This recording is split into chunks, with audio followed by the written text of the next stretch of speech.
Assalamualaikum warahmatullahi wabarakatuh. Perkenalkan, nama saya Eka Afriani dan rekan saya bernama Nurni Juwita dan Ismi Aziza.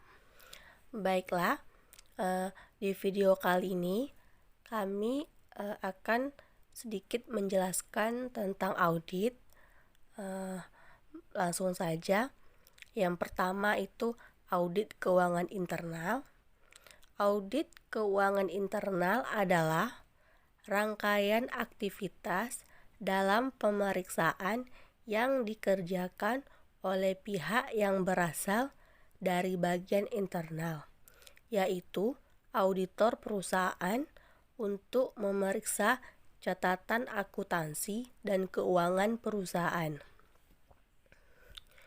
Tujuan audit keuangan internal ada 8. Yang pertama, kelengkapan, di mana untuk memastikan keseluruhan transaksi telah dicatat dan dimasukkan dalam jurnal secara aktual. Yang kedua, ketepatan, yaitu di mana untuk memastikan transaksi dan saldo diperkiraan yang ada telah dicatat dengan benar, perhitungan yang benar, dan dicatat dengan prosedur yang terencana. Yang ketiga itu ada eksistensi, di mana untuk memastikan bahwa semua harta dan kewajiban yang tercatat atas dasar kebenaran yang terjadi dan bukan karena kejadian fiktif. Yang keempat, penilaian, yaitu di mana untuk memastikan bahwa indikator yang diaudit telah menerapkan prinsip-prinsip akuntansi yang berlaku. Yang kelima, itu ada klarifikasi, di mana untuk memastikan bahwa transaksi telah diklarifikasikan dengan benar di dalam jurnal. Yang keenam itu ada ketepatan, di mana untuk memastikan bahwa semua transaksi dicatat sesuai dengan tanggal, waktu, dan kejadian secara lengkap dan sesuai dengan rincian dalam saldo akun. Yang ketujuh, pisah batas, di mana untuk memastikan bahwa setiap transaksi yang dekat tanggal neraca akan dicatat dalam periode yang tepat. Yang 8 atau yang terakhir itu adalah pengungkapan, di mana untuk meyakinkan kewajaran dalam penyajian saldo akun yang sesuai dan dijelaskan dengan wajar dalam isi dan catatan kaki laporan. Yang ketiga itu ada penerapan audit internal yang efektif. Di sini ada 4 tahapan. Yang pertama itu ada perencanaan, di mana langkah awal dari proses audit internal pada tahap ini, auditor sudah mempelajari banyak hal, mulai dari sumber daya dan seluruh aktivitas perusahaan. Yang kedua itu pengujian informasi, di mana auditor bisa melakukan pengujian informasi dan data diperoleh di lapangan, lalu menganalisisnya. Pada tahapan ini, sebaiknya menyertakan pengawasan agar tidak melakukan kecurangan. Yang ketiga, mendapatkan hasil, di mana auditor yang bertugas akan menganalisis hal yang dapat yang didapat dari observasi lapangan jika auditor mengizinkan oleh perusahaan, maka dapat diklarifikasi ulang. Keempat, menyusun hasil evaluasi, di mana tahap ini dilakukan setelah semua indikator yang diaudit tercatat dan dapat disimpulkan. Hasil evaluasi nantinya akan disajikan dalam bentuk laporan audit. Penjelasan selanjutnya akan dijelaskan oleh Ismi Aziza.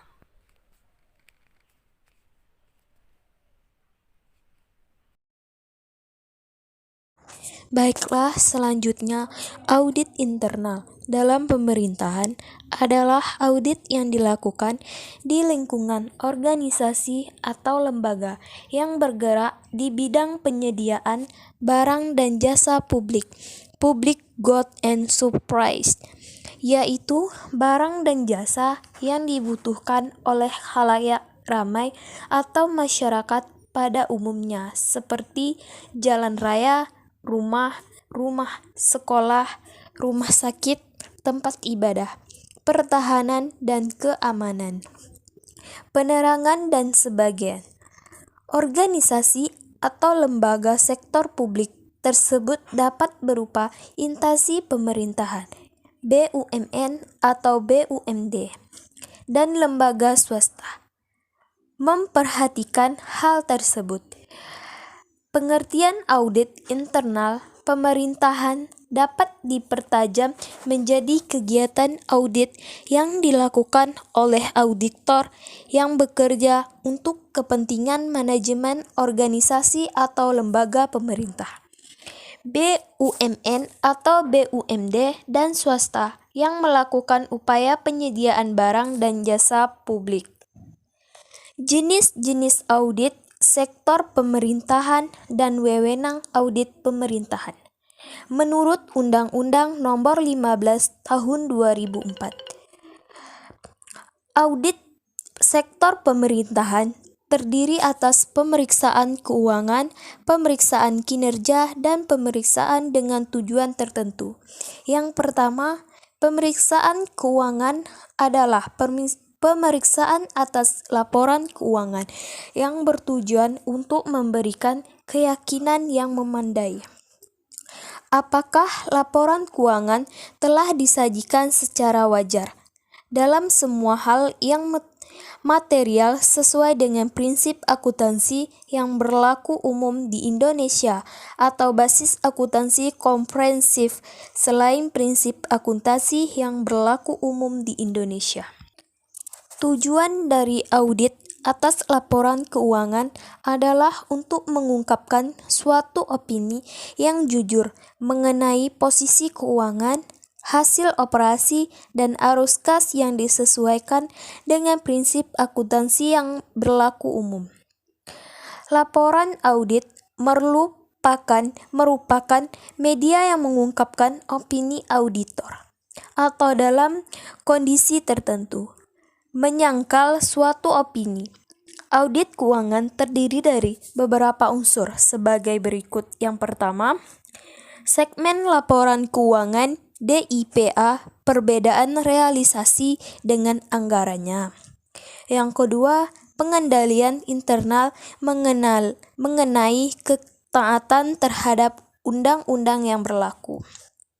Yang ketiga, pengendalian atau pengawasan internal atas penyusunan laporan keuangan dan atas pengamanan aktiva, termasuk pengamanan PADE.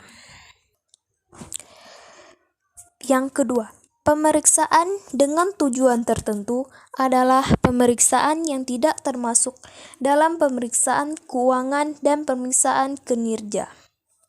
Pemeriksaan ini menghasilkan simpulan audit dengan tujuan tertentu, dapat bersifat eksaminasi dengan tujuan tertentu, dapat bersifat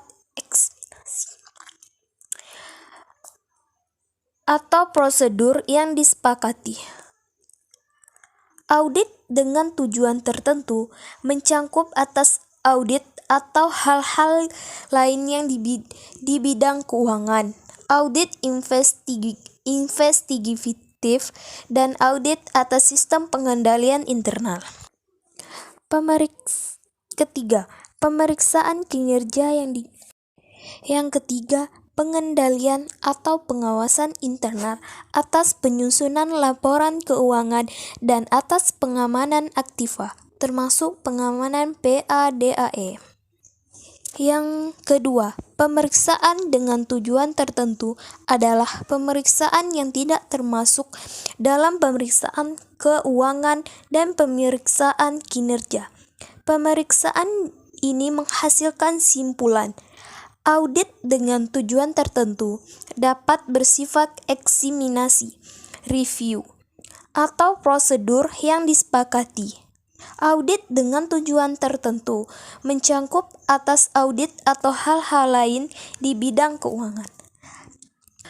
Audit investigatif dan audit atas sistem pengendalian internal. Pemeriksaan kinerja yang dilakukan dengan performance audit, value for money audit, audit manajemen, audit operasional atau audit 3E adalah pemeriksaan yang dilakukan secara objektif dan sistematis terhadap berbagai macam bukti untuk menilai kinerja entitas yang diaudit dalam hal ekonomi, efisiensi, dan efektivitas dengan tujuan untuk memperbaiki kinerja dan entitas yang diaudit dan meningkatkan akuntabilitas pemerintah. Dalam melakukan audit kinerja, audit juga menguji kepatuhan terhadap ketentuan perundang-undangan serta pengendalian internal.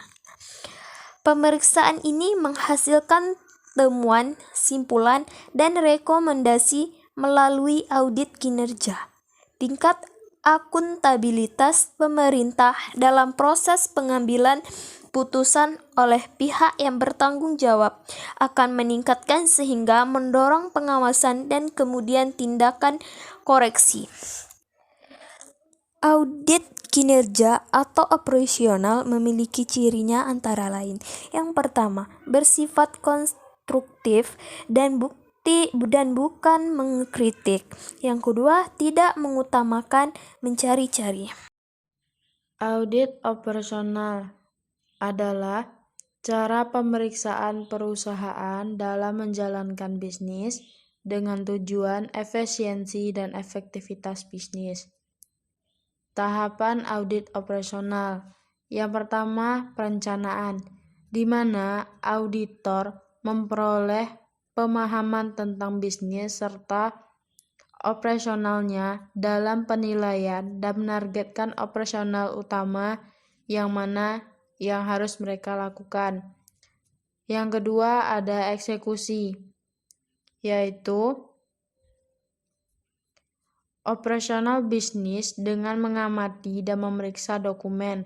Yang ketiga, laporan audit operasional. Yang keempat, tindakan lanjut.